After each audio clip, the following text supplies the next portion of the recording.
हरिः ओम हरिः ओम हरिः ओम।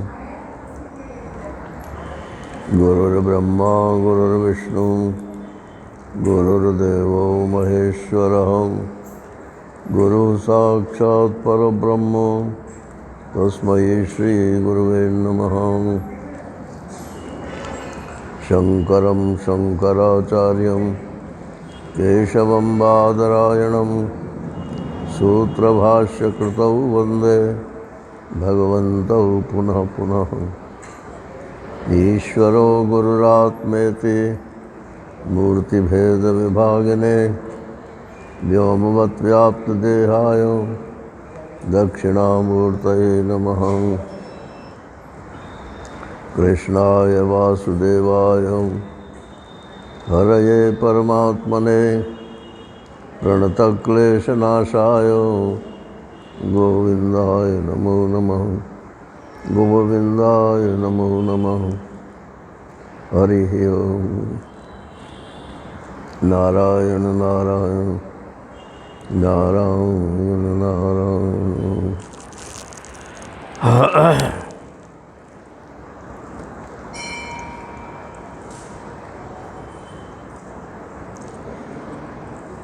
प्रसंग उद्धव गीता का चल रहा है। कई तरीके से भगवान उद्धव जी को समझा रहे हैं। चूँकि उन्हें संन्यास कराना है, इसलिए संन्यास के संबंध में जितनी बातें जाननी आवश्यक हैं वो सभी बताते हैं।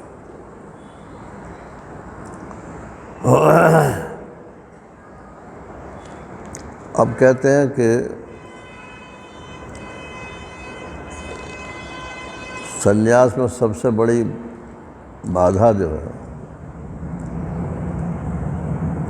वो विषयासक्ति की है।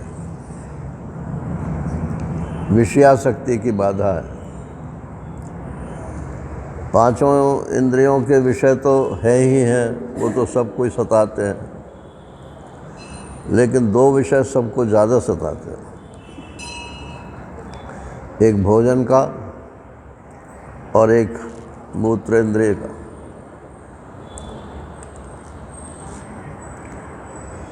तो इसकी वजह से जो ज़्यादा जिस चीज़ का सेवन करेंगे वो बांधेगा जरूर। ऐसा नहीं है कि हम सेवन भी करें और कहें हम तो बंधेंगे नहीं। बंधेंगे।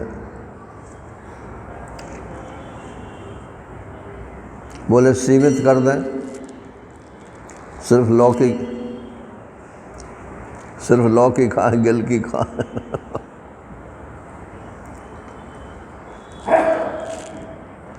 तो उससे भी कुछ नहीं होगा ना। पेट भले ही आपका ठीक हो जाए, मगर जीभ जो ललक है पकवान की वो नहीं समाप्त होगी। जब घर में पकवान बनेगा या कहीं बाहर बनेगा तो सपोटा मारेंगे दादा। देखा है हमने, ऐसी बात नहीं है।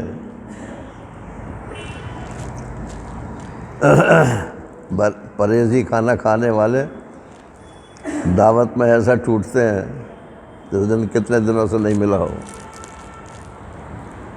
बोले क्या हो गया भाई?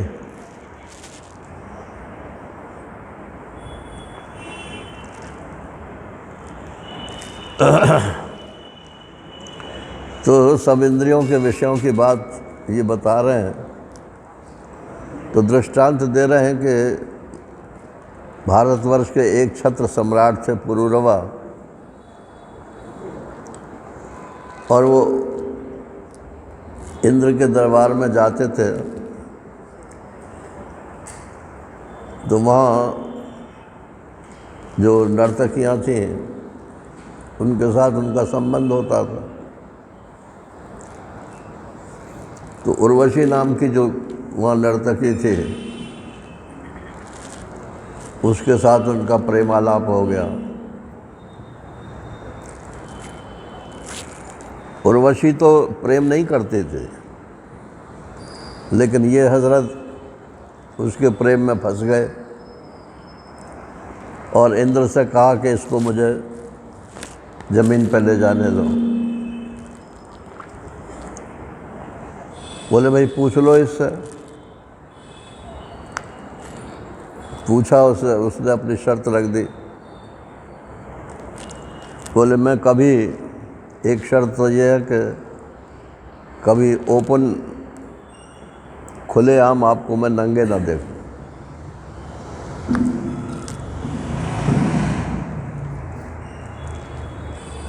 और दूसरी शर्त यह है कि मेरे पास ये 2 भेड़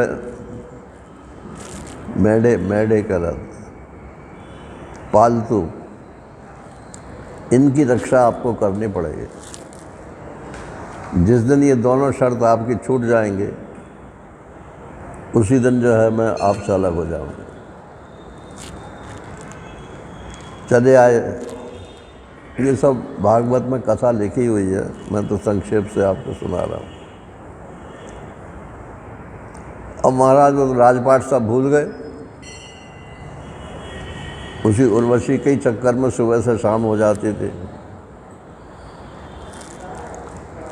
एक दिन क्या हुआ, जब बहुत दिन हो गए तो इंद्र ने कहा कि भाई ये उर्वशी तो चली गई हमेशा के लिए, क्या वहाँ भी तो ज़रूरत है।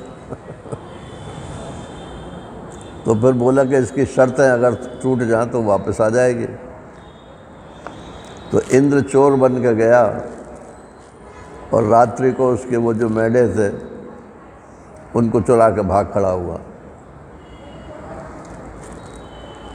उस समय ये पुरुरवा जो था अपने शयन कक्ष में उर्वशी के साथ नंगा पड़ा हुआ था।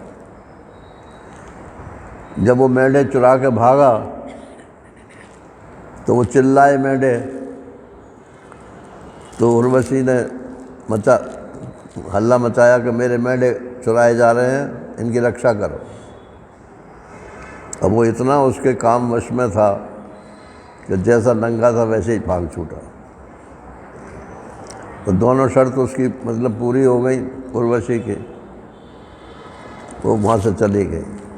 तो ये पागल हो गया, सारा राजपाट जो है छोड़ दिया। और भी बहुत सारी लंबी चौड़ी कथा है इसकी। अंत में ये जो प्रसंग यहाँ पे है, तो प्रसंग ये है कि उसको अक्ल आए कि मैं क्या था, क्या हो गया। पहले चुनाव तो होते नहीं थे कि मैं नहीं राजगद्दी पे बैठूंगा तो कोई और बैठ जाएगा। बैठना तो ऐसे ही कोई था। तो भगवान की दया से इसको अकल आ गई।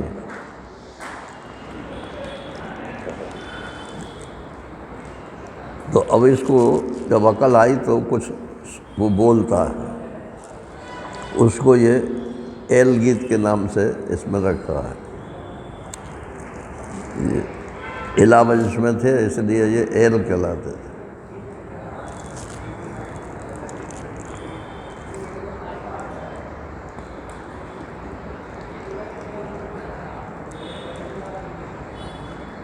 गुणेषु माया मात्रेषु दृश्यमानेषु वस्तुतः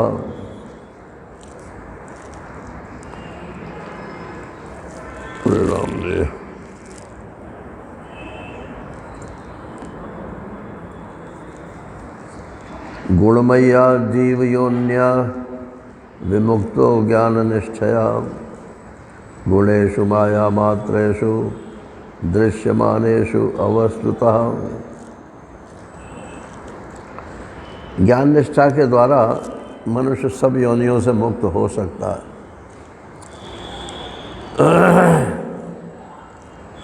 ये सत्वगुण रजोगुण तमोगुण आदि जो दिख रहे हैं ये वास्तविक नहीं है, माया मात्र है। अगर ज्ञान हो जाता है तो इनके बीच में रहने पर भी, व्यवहार करने पर भी उनसे बंधता नहीं है। संगम न कुर्यात् असताम शिष्णोदर तृषाम क्वचित तस्यानुगतस् तमस्यन्धे पतन ध्यानु गांधवत। अभी कहते हैं कि मैंने इससे जो सबक लिया है जीवन से वो ये है कि संगम न कुर्याद असताम, असत पुरुषों का कभी संग न करें। जो गलत सलाह देते हैं या विषयों की चर्चा ज़्यादा करते हैं, ये जो हम उम्र के लोग होते हैं ना, इनमें एज भी कोई बार नहीं होती है। दिल्ली में मैं शाम को जो है उसमें लॉन में चला जाता था, तो वहाँ बहुत सारे बड़े बड़े लोग इकट्ठे बैठे, तो मैं समझता था मैंने ये इकट्ठे हैं तो कुछ ढंग की बात करते होंगे, तो मैं भी खिसक खिसक के थोड़ा सा उनके पास को पहुँच गया। तो वो जवान आदमी क्या विषयों की चर्चा करेगा जो वो चर्चा नहीं करते थे। जिसका जैसा स्वभाव पड़ा हुआ है वो वैसे ही करते, उम्र का इससे कोई संबंध नहीं। तो संगम न कुर्याद असताम, असत पुरुषों का संग नहीं करना चाहिए। शिष्णोदर तृषाम क्वचित, जो या तो पेट भरने की बात बोलते हैं और या शिष्यन माने यही स्त्री पुरुष संयोग की बात बोलते हैं, उनका संग कभी ना करे। तस्य अनुगतस् तमंधे, अगर उनका संग करोगे तो अंधन समझ मत जाओगे, मरने के बाद अंधेरे कुएं में जैसे चले जाओ।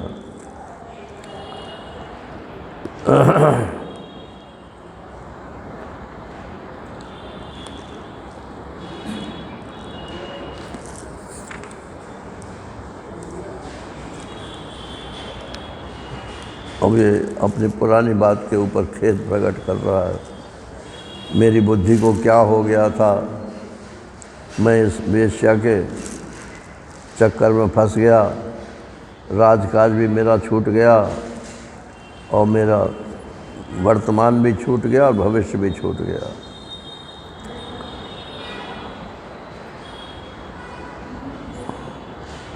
सेवतो वर्ष पूगान में उर्वश्या अधरासवम न तृप्यति आत्मभू कामो वन्नी आहुत भय युथा।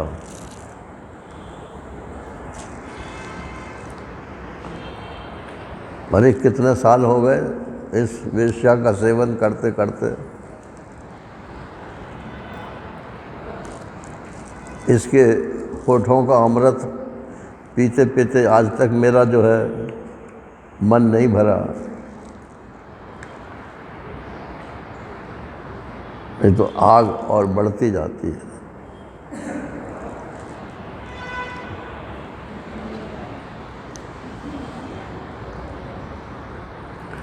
अब हे भगवान, मुझे इस फंदे से निकालो, ऐसा वो प्रार्थना करने लगा।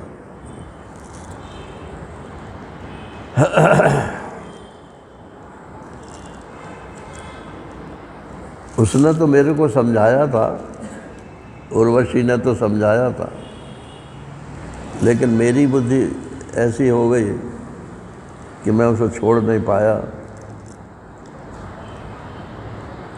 अब मेरी इंद्रियां ही मेरे हाथ से बाहर निकल गई और मैं समझता भी कैसे। मैं अपराधी हूँ। अच्छा, अपने से एक बात पूछ रहे हैं कि ये जो शरीर है इस पर किसका हक है? माता पिता कहते हैं ये हमारा है, हमने पैदा किया है। पत्नी कहती है मैंने धर्म विवाह अपना शरीर इसको दिया है, इसलिए मेरा हक है। और कुत्ते और गीध वो कहते हैं कि ये तो हमारा भोजन है, छोड़ जाओ इन्हें, ये किसका है? तो कुछ निश्चय नहीं हो पाता इस पर किसका हक है। इसकी संतुष्टि के लिए मैंने सारा जीवन बिता दिया, मेरे को धिक्कार है।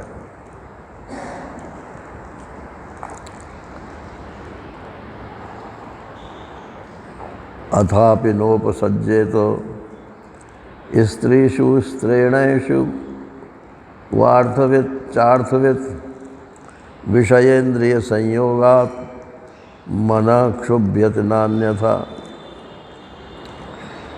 जो लोग अपनी भलाई चाहते हैं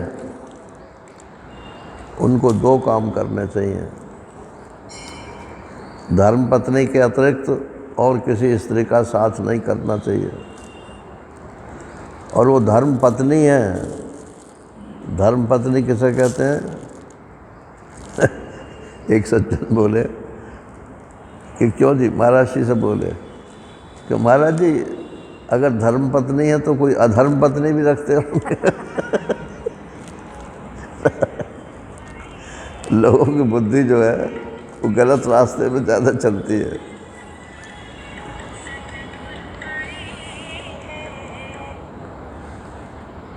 तो धर्म पत्नी का परिभाषा दी हुई है व्याकरण शास्त्र में। धर्म पत्नी उसको कहते हैं जो पति के धर्म में उसकी सहायता करे, और जो पति के धर्म के विरुद्ध चले उसका नाम धर्म पत्नी नहीं है। अकेली तो वो कोई धर्म का कार्य कर ही नहीं सकती, और अकेला पति भी धर्म का कार्य नहीं कर सकता। तो गृहस्थ आश्रम में दोनों मिलकर के धर्म का कार्य करते हैं। अगर उसमें भी कोई अड़चन डाले तो वो तो अधर्म है। तो जो अपनी भलाई चाहता है ऐसे मनुष्यों को चाहिए कि वो स्त्रियों और स्त्री लंपट पुरुषों का संग न करें। लंपट माने बस उन्हीं से जो लिपटे रहते हैं। मन से भी उसी से लिपटे हुए, शरीर से भी उसी से लिपटे हुए।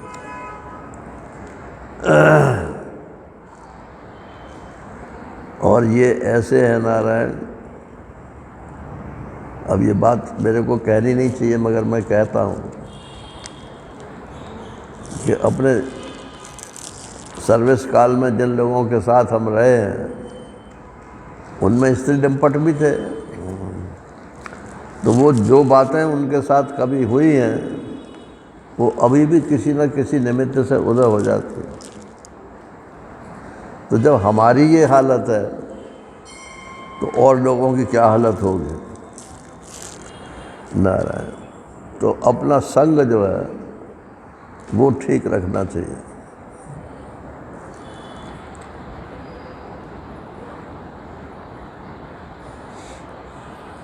जो वस्तु कभी देखी सुनी नहीं है उसके लिए मन में विकार भी नहीं होता, और जो लोग विषयों के साथ इंद्रियों का संयोग नहीं होने देते उनका मन अपने आप निश्चल होकर शांत हो जाता है। तस्मात् संगो न कर्तव्यः स्त्रीषु स्त्रीणेषु चेन्द्रियै विदुषां चाप्य विश्रब्धः षड्वर्गः किम मादृशाम। एक प्रवचन में महाराज श्री ने ऐसा बोला है कि सपने में हमको एक महात्मा आए। वो उनकी शैली थी ये, बात चाहे अपनी बोले लेकिन वो दूसरों के माध्यम से बोलते थे। बोले सपने में एक महात्मा आए और उन्होंने कहा देखो अगर तुम गृहस्थ हो तो स्त्री का संग कर लेना, लेकिन जो स्त्रैण पुरुष हों, स्त्री लंपट पुरुष हों, उनका संग कभी मत करना।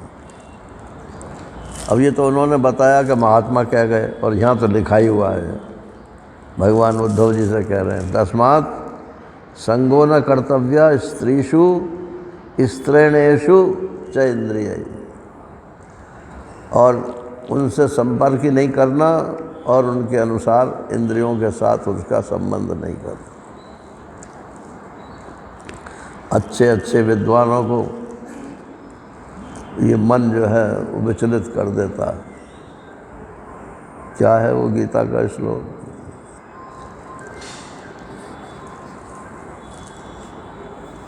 भगवान कृष्ण ने गीता में भी यही कहा है, हाँ, इंद्रियाणि प्रमाथिनी हरंती प्रसवम मना, ये मथ डालती हैं स्त्री इंद्रियां जो हैं, और ज़बरदस्ती मन को अपने साथ ले जाती हैं। इसलिए कभी मन में इधर उधर की बात आवे भी तो उस समय दूसरा कोई ख्याल शुरू कर देना चाहिए।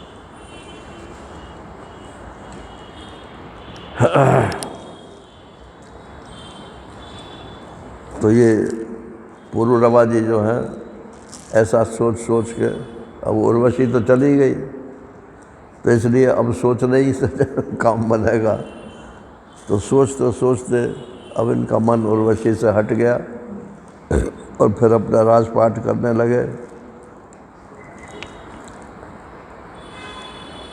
अब भगवान आगे कहते हैं,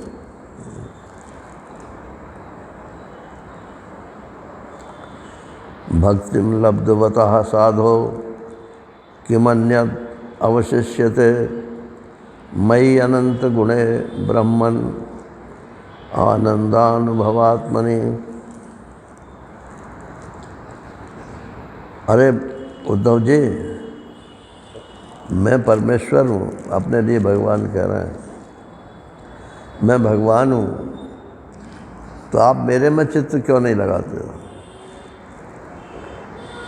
कोई महात्मा ये कहे किसी से कि मैं भगवान हूँ, तो उल्टे उस महात्मा को मारेंगे लोग कि हाँ आए भगवान बन करके, क्योंकि भगवान का कॉन्सेप्ट जो है वो कुछ ऐसा है कि कहीं आसमान में रहता होगा और कुछ इस प्रकार का होगा, उस प्रकार का होगा। सामने वाले में भगवत बुद्धि उनकी नहीं होती है। तो कहते हैं मैं सब गुणों का आश्रय हूँ, नारायण साक्षात परब्रह्म हूँ, जिसको मेरी भक्ति मिल गई वो तो संत ही हो गया। संत और सत्पुरुष और साधु महात्मा, इन सब शब्दों में अंतर है। महात्मा तो भगवान ने ही परिभाषा कर दी, वासुदेव सर्वमिति से महात्मा सुदुर्लभ। जिसकी सर्वत्र ब्रह्म दृष्टि हो गई है वो महात्मा है। साधु कौन है? जो अच्छा काम करता है। संन्यास आश्रम में है तो सोने में सुहागा है, और गृहस्थ आश्रम में है तब भी वो साधु ही है। साधु माने शाबाश, जिसको शास्त्र और महापुरुष लोग कहते हैं तुम बहुत अच्छा काम कर रहे हो, शाबाश, साधु साधु। और संत किसको कहते हैं? संत उसको कहते हैं जिसकी कामनाएं शांत हो गई। वो गृहस्थ है या सन्यासी है, इससे कोई मतलब नहीं है। अगर उसमें कामनाएं शांत हैं तो उसका नाम संत है। कैसे मालूम पड़े कामनाएं शांत हैं? अरे प्रवृत्ति नहीं होती उसकी।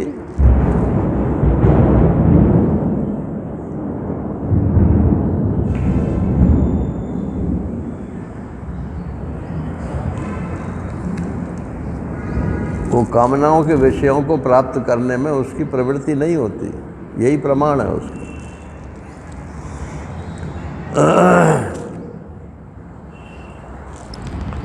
तो कहते हैं जिसने मेरे को प्राप्त कर लिया वो तो संत हो गया, या तो उसकी सारी कामनाएं पूर्ण हो गई और या तो उसमें कोई कामना ही नहीं रही, अब उसे कुछ भी पाना शेष नहीं है।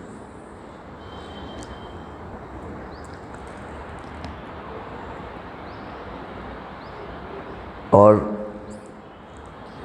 जिनको मैं प्राप्त नहीं हूँ, भगवान कह रहे हैं ये मेरा तो अवतार काल है, अवतार काल में तो भगवान सबको प्राप्त होते हैं, लेकिन उनमें भी फिर उनको कोई भगवान मानता है, कोई भगवान नहीं मानता है।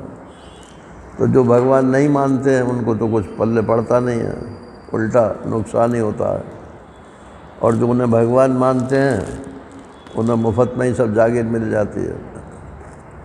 और अनवतार काल में, अब जैसे इस समय अनवतार काल नहीं है, वो अनवतार काल है, अवतार काल नहीं है, तो उनके लीला चरित्र तो है ना पुराणों में, तो उन लीला चरित्रों में आप दोष दृष्टि न करें, वैसे ही उसको सही मान करके उनसे प्रेम करें।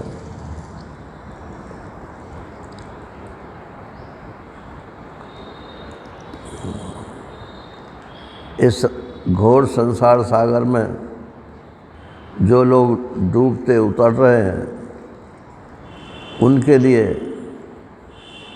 ब्रह्मवेत्ता पुरुष जो शांत चित्त वाले हैं, संत हैं, वही एकमात्र आश्रय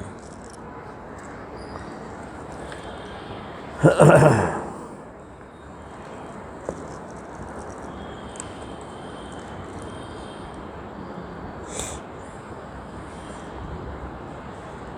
संतो दिशन्ति चक्षुंषि बहिर्क समुत्थितः देवता बांधवा संता संत आत्मा अहमेव च। अब संतों की प्रशंसा कर रहे हैं तो संत प्रशंसा पे ही उतर रहे हैं। संत पुरुष अपने को और भगवान को देखने के लिए अंतर्दृष्टि प्रदान करते हैं और वो अनुग्रहशील होते हैं, कृपा की मूर्ति होते हैं। वो कुछ मतलब से आपके ऊपर कृपा नहीं करते कि इसने ज़्यादा दक्षिणा दे दी या इसने बिल्कुल दक्षिणा नहीं दी, ऐसा कुछ उनके यहाँ कोई गणना नहीं है। प्रेम और जिज्ञासा बस दो ही हेतु हैं। संत से प्रेम कौन करता है और उसकी जिज्ञासा पार उतरने की है कि नहीं। अगर संत प्राप्त करके फिर भी यही जिज्ञासा है कि हमारा ये काम बन जाए, हमारा ये काम बन जाए, तो वो भी बनेगा, क्योंकि संत भी कल्प वृक्ष होते हैं, लेकिन उनका दुर्भाग्य ही है। संत तो अपने प्रियतम आत्मा हैं। और अधिक क्या कहूँ उद्धव जी, मैं ही संतों के रूप में विद्यमान हूँ। परमात्मा में और संत में कोई फर्क नहीं है।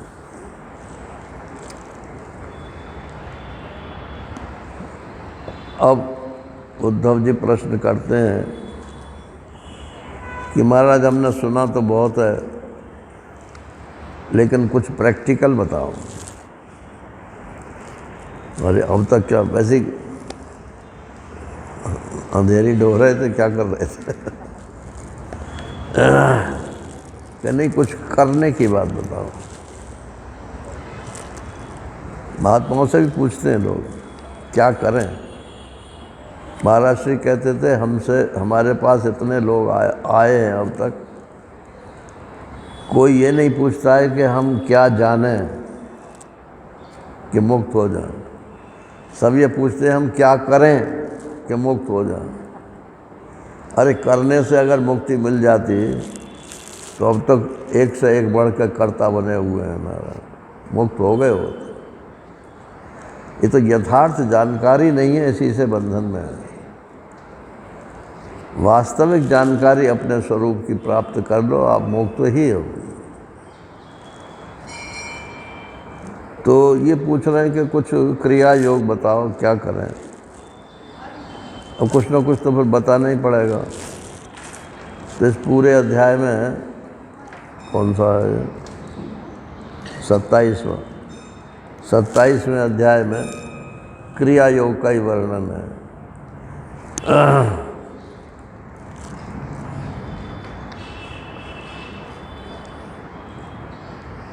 स्त्रियों को ये करना चाहिए, पुरुषों को ये करना चाहिए, ब्राह्मणों को ये करना चाहिए। ये तो झगड़े में डालने की बातें हैं ना।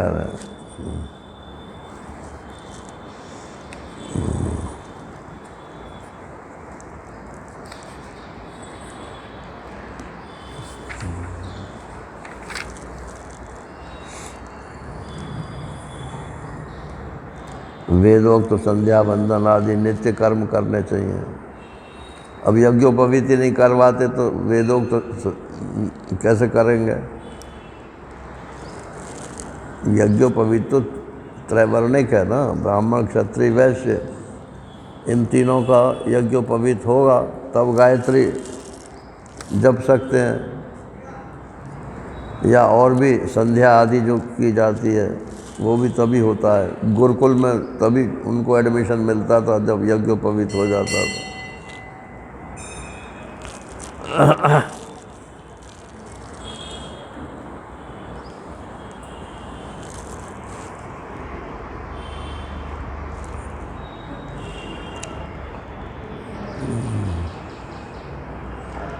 मूर्ति स्थापित करे, चाहे पत्थर की हो, चाहे लकड़ी की हो, चाहे धातु की हो, मिट्टी की हो, चंदन की हो, चित्र हो, बालू की हो, या मन में ही मान लिया हो, ये तो सब जानते ही हैं ना। इसलिए ज़्यादा मैं इनके बारे में बोल नहीं रहा हूँ। जिनको जानना हो वो ये अध्याय पढ़ लें।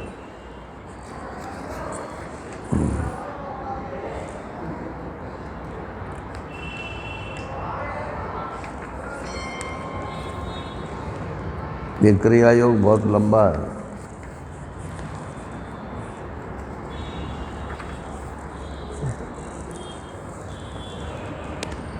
अब इसके बाद ये मुख्य अध्याय है इसका, परमार्थ निरूपण। ये ठेठ ज्ञान मार्ग का अध्याय। तो जिनकी समझ में आ जा भाई वो तो ठीक ही है, मैं भी कोशिश करता हूँ समझाने की।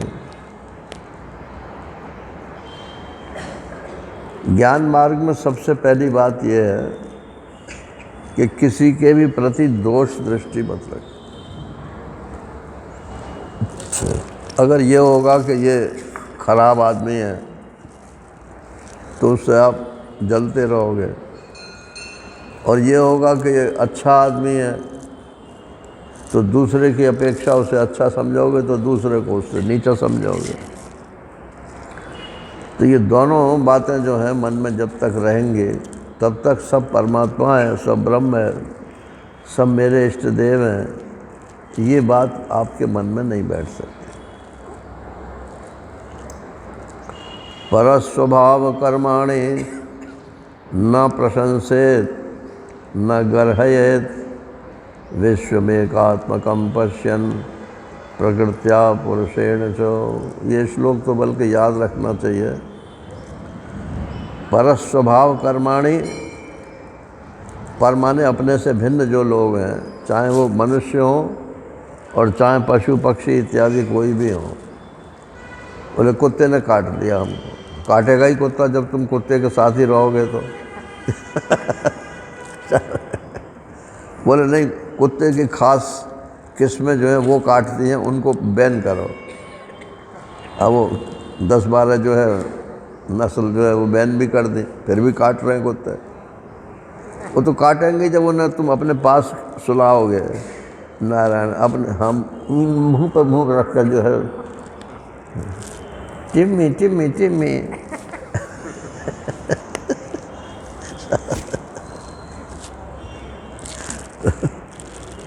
हमारे एक साथी थे, उनके कुत्ते का नाम टॉमी था, तो वो उस प्यार में टिम्मी टिम्मी बोलते थे।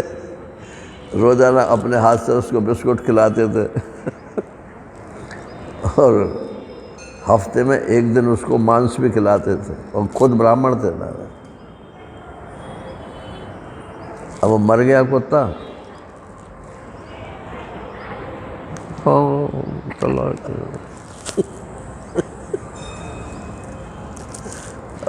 जो चापलूस आदमी, वो साहब, वो क्या बात हुई थी, कुछ हो गया था बस, बड़ा बुरा हुआ। 2 दिन से मैंने भी रोटी नहीं खाई। ये तो एक कुत्ते के मरने के ऊपर हाल है, और घर का कोई आदमी मर जाए तो क्या हाल होगा। शास्त्र में कुत्ते पालने का निषेध है, ये आपको फिर सुना देता हूँ। जिसको भी आप पालोगे, चाहे कुत्ता हो, चाहे बिल्ली हो, चाहे कोई भी हो, उसी की योनि में जाओगे, ये समझ लेना।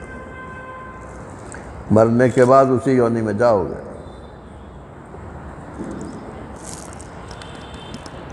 तो कहते हैं परस स्वभाव कर्माणि, दूसरे के स्वभाव का और दूसरे के कर्म का न तो प्रशंसा करे और न निंदा करे। क्यों? कि हर आदमी अपने स्वभाव से भी मजबूर है, और जब परमात्मा ही सबके हृदय में बैठा हुआ है, तो आप परमात्मा को क्यों नहीं देखते हो? अच्छा, परमात्मा इस रूप में अपना कार्य कर रहा है।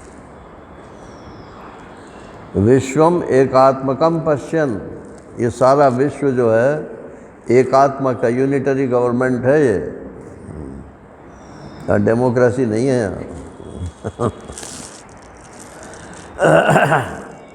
एक परमात्मा की सब प्रजा है, और सबके काम बटे हुए हैं। वो तो हम अपने अपने कामों को करते नहीं हैं, इसलिए ये सारा चक्कर है। विश्वम एकात्मकम पश्यन, सारे विश्व को एकात्मक देखते हुए। कैसे देखें? कि प्रकृत्या पुरुषेण च, यहाँ चकार का अर्थ और भी है और चकार का अर्थ अथवा भी है। चाहे तो ये देखो, भौतिकवादी लोग हैं तो वो ये देखते हैं कि सब मैटर ही मैटर है चारों तरफ। मैटर तो समझिए ना, जड़। जब सब जड़ ही जड़ है तो आपको फिर क्रिटिसाइज़ करने का क्या हक है? और या तो चैतन्य चैतन्य देखते हो तो सब चैतन्य ही चैतन्य, तब भी आपको निंदा स्तुति करने की आवश्यकता नहीं है।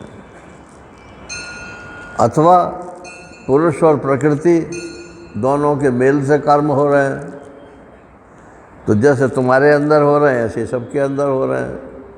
जैसे तुम अपने स्वभाव के अनुसार बढ़त रहे हो, ऐसे ही दूसरे लोग भी अपने अपने स्वभाव के अनुसार बढ़त रहे हैं। तो तुम अपने स्वभाव की निंदा करते हो क्या? अपने कर्म की निंदा करते हो क्या? जब हम अपने कर्म की निंदा नहीं करते तो दूसरे के कर्म की निंदा क्यों करते? विश्व में एकात्मकम पश्यन प्रकृत्या पुरुषेण चो। तो चाहे तो आप सांख्य दर्शन से 2 मानो, चाहे भौतिकवादी दर्शन से 1 मानो, माने चाहे प्रकृति मानो, और चाहे पुरुष वैष्णव दर्शन से केवल पुरुष मानो, और चाहे ब्रह्म दृष्टि से सिर्फ एक ब्रह्म ही जानो। निज प्रभु में देखा ही जगत का आसन करें विरोध। जब सब परमात्मा ही परमात्मा है तो किसी से विरोध करने की क्या ज़रूरत? बोले है ज़रूरत तो नहीं है, फिर भी विरोध होता है। हमारा विरोध करेंगे तो हम भी करेंगे। तो कहते करो।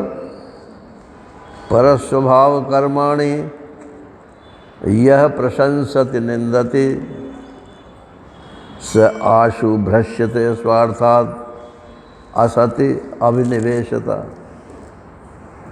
अगर तुम करते हो दूसरे के स्वभाव और कर्म की निंदा या स्तुति तो अपने लक्ष्य से तुरंत ही गिर जाओगे।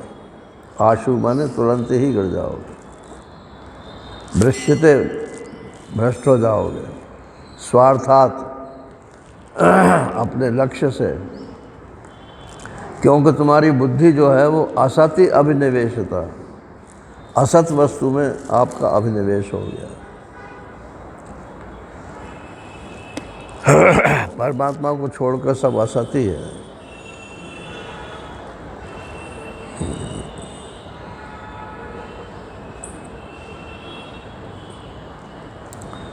इसमें अर्थ में टिप्पणी दी है,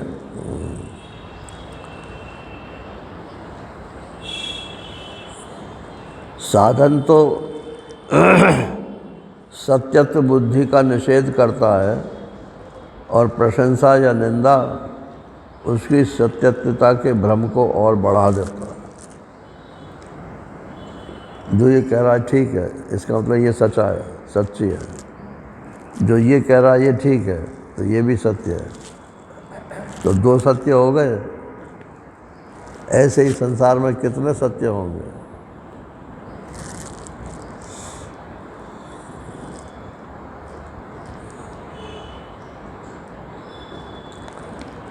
तैजसे निद्रयापन्ने पिंडस्थो नष्ट चेतनः माया प्राप्नोति मृत्युम वा तद्वत् नानार्थ दृक्पमान।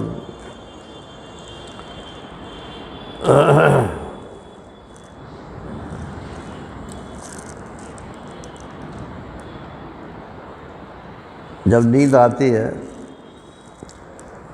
तो इंद्रियां जो हैं ये अपना काम में शिथिल हो जाती हैं या बंद हो जाती हैं। शिथिल हो जाती हैं,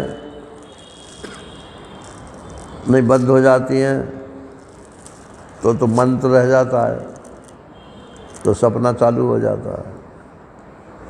और अगर मन भी चला गया, मतलब ज़्यादा नींद आ गई, मन भी चला गया तो सुषुप्ति हो जाएगी। तो चाहे निद्रा आई, वो सपना आया, और चाहे सुषुप्ति आई, ये दोनों ही वांछित अवस्थाएं नहीं है। दोनों में अंधकार है, तमोगुण है। मायाम प्राप्नोति, या तो स्वप्न लोक में जाएगा, या तो मृत्युम वा, मृत्यु माने सुषुप्ति में कुछ पता ही नहीं चला। मृत्यु और सुषुप्ति में क्या फर्क है? गहरी नींद आ गई और कुछ पता नहीं रहा, और मैं मर गया तब भी मेरे को कुछ पता नहीं रहा, तो फर्क क्या है? सुषुप्ति के बाद तो फिर उठ जाए। सुषुप्ति के बाद तो फिर उठ जाते हैं, और मरने के बाद फिर उठते नहीं हैं। इसका मतलब यह है कि जो ज्ञानात्मा है वो कहीं ना कहीं जिंदा रहता है, और मृत्यु में वो ज्ञानात्मा भी शिफ्ट हो जाता है, जिसको जीव बोलते हैं। वो जीव जो है मृत्यु में शिफ्ट हो जाता है, इस शरीर को छोड़कर चला जाता है। भाई यहाँ का काम पूरा हो गया, अब दूसरी जगह अपना ऑफिस खोलेंगे।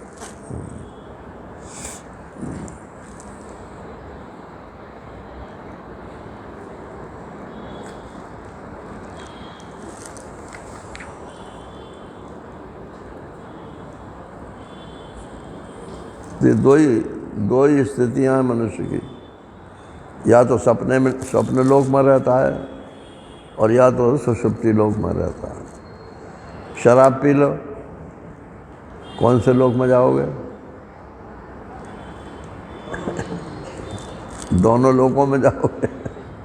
हल्का नशा होगा तो स्वप्न लोक में जाओगे, और गहरा नशा हो जाएगा तो सुषुप्ति लोक में चले जाओगे। किम भद्रम किम अभद्रम वा द्वैतस्य अवस्तुनः क्रियत वाचोदितम तद अनृतम मनसा ध्यातमेव च किम भद्रम किम अभद्रम वा, क्या तो अच्छा है और क्या बुरा है। जब द्वैतस्य अवस्तु न, जब द्वैत है ही नहीं संसार में, जब दूसरा कोई है ही नहीं, तो फिर क्या अच्छा है और क्या बुरा है। सबको झेलो भैया। झेलना क्या है, शांत हो जाओ बस। कोई गाली दे, आपको क्रिटिसाइज करे, शांत हो जाओ।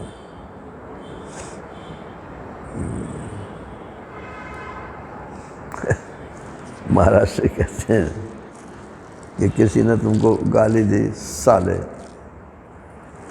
तो तुमको क्रोध क्यों आ रहा। अरे वो तो तुम्हें अपनी पत्नी का भाई बना रहा है।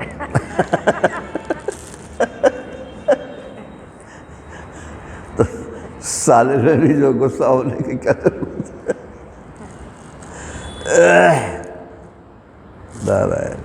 और अगर ये दृष्टि हो जाए कि इसमें भी तो भगवान ही बैठा है, ये मेरे से साला का संबंध बनाना चाहता है, तो अच्छी बात है।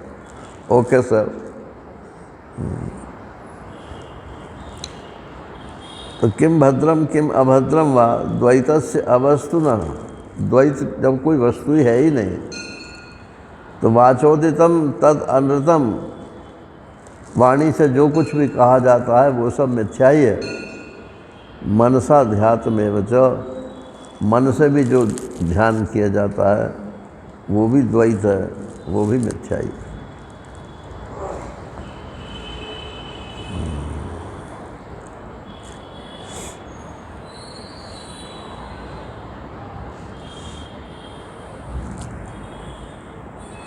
अब ये अगला श्लोक कल करूँगा मैं। मतलब ये ज़रा सीरियस श्लोक है, जल्दी जल्दी करने से कोई मतलब भी नहीं है। अभी हमारे पास 2 दिन तो मौजूद हैं और यही चैप्टर बाकी है।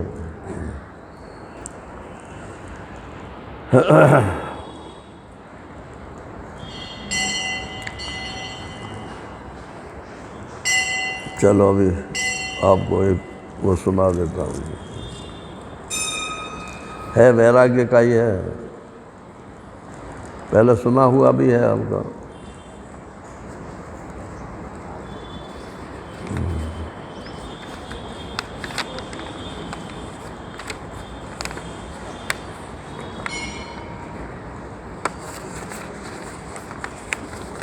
ये वैराग्य परक है। महात्मा कह रहे हैं, सब देख तो लिया है, अब तो विचार छोड़ो।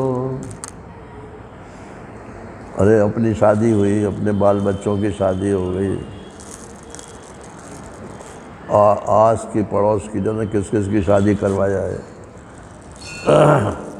और किस किस की मतलब वो मातम पुरसी भी कर जाए।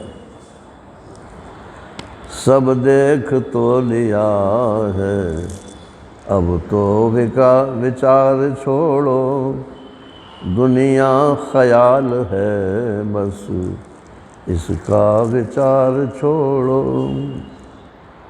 हाजिर रहो हरि में, दुनिया से गैर हाजिर। हाजिर माने प्रेजेंट सर। हाजिर रहो हरि में, दुनिया से गैर हाजिर। मन दौड़ता जहाँ में, इसकी लगाम छोड़ो। मन दौड़ता जहाँ में, इसकी लगाम छोड़ो। ये खेल के खिलौने, धन धान्य बाल बच्चे। ये खेल के खिलौने, धन धान्य बाल बच्चे। अब तक नहीं छके हो, नहीं छके ना। अब तक नहीं छके हो, अब तो खिलौने तोड़ो। अब तो छोड़ो भैया इनको, खिलौने बहुत खेल लिए। अपना न तन न मन है, अपना बनाए क्या क्या।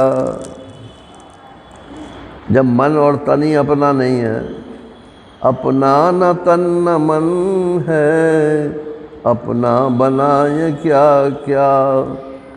अपनत्व एक हरि में, दिन रात प्यार जोड़ो। अगर अपना मनाना ही है तो परमात्मा के साथ अपना संबंध जोड़ो। अपनत्व एक हरि में, दिन रात प्यारे जोड़ो। कब तक रहेगी आँखों में ये मोह नींद तेरी। कब तक रहेगी आँखों में ये मोह नींद तेरी। शैया से उठ के अब तो अविनाशी घर की दौड़ो। शैया से उठ के अब तो अविनाशी घर को दौड़ो। सब देख तो लिया है, अब तो विकार छोड़ो। नारायण नारायण। टाइम भी पूरा हो गया भैया। हरि ओम। पूर्णमदः पूर्णमिदं पूर्णात् पूर्णमुदच्यते, पूर्णस्य पूर्णमादाय पूर्णमेवावशिष्यते। ओम शांति शांति शांति। हरि ओम। श्री गुरुभ्यो नमः। हरि ओम।